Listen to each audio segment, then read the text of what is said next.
Subscribe to our YouTube channel and press the bell icon to get the latest updates. हमारी आकाशगंगा में कई खत्म हो रहे तारे होते हैं जो क्षुद्र ग्रह के अवशेष होते हैं। ठोस पत्थर के गोले के तौर पर ये किसी तारे पर गिरकर खत्म हो जाते हैं। तारों के वायुमंडल पर नजर रखने वाले वैज्ञानिकों के मुताबिक क्षुद्र ग्रह पत्थर के बने होते हैं, लेकिन इनमें काफी पानी मौजूद होता है। इस नतीजे के आधार पर इस सवाल का उत्तर मिल सकता है कि पृथ्वी पर पानी कहां से आया। वैज्ञानिकों का अनुमान है कि हमारी आकाशगंगा में कई क्षुद्र ग्रह ऐसे होते हैं जिनमें काफी ज्यादा पानी है। यही पानी ग्रहों पर पानी की आपूर्ति करता है और जीवन को आगे बढ़ाता है। ब्रिटेन की वारिक यूनिवर्सिटी के शोधकर्ता रोबर्टो राडी कहते हैं, हमारी शोध से पता चला है कि जिस तरह के ज्यादा पानी वाले क्षुद्र ग्रह की बात हो रही है, वैसे क्षुद्र ग्रह हमारे सौरमंडल में काफी ज्यादा संख्या में पाए जाते हैं। हालांकि शोधकर्ताओं के सामने सबसे बड़ा सवाल यही था कि पृथ्वी पर पानी आया कहां से। काफी पहले पृथ्वी पर सूखा और बंजर इलाका रहा होगा। इसकी टक्कर किसी ज्यादा पानी वाले क्षुद्र ग्रह से हुई होगी और उसके बाद उस ग्रह का पानी पृथ्वी पर आया होगा। अपने इस शोध को विश्वसनीय बनाने के लिए राडी को यह दर्शाना था कि ज्यादा जल वाले क्षुद्र ग्रह की मौजूदगी सामान्य बात है। इसके लिए उन्हें पुराने तारों के बारे में जानकारी की जरूरत पड़ी। जब तारा अपने अंत की ओर बढ़ता है तो वह सफेद रंग के बौने तारे में बदलने लगता है।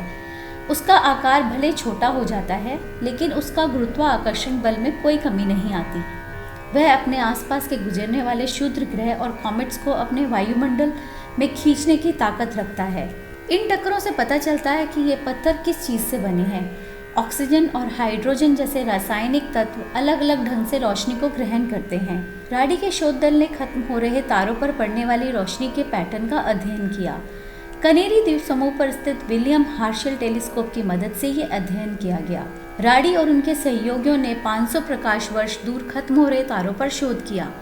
उन्होंने बिखरे हुए क्षुद्र ग्रहों को रासायनिक संतुलन को आंकने की कोशिश की।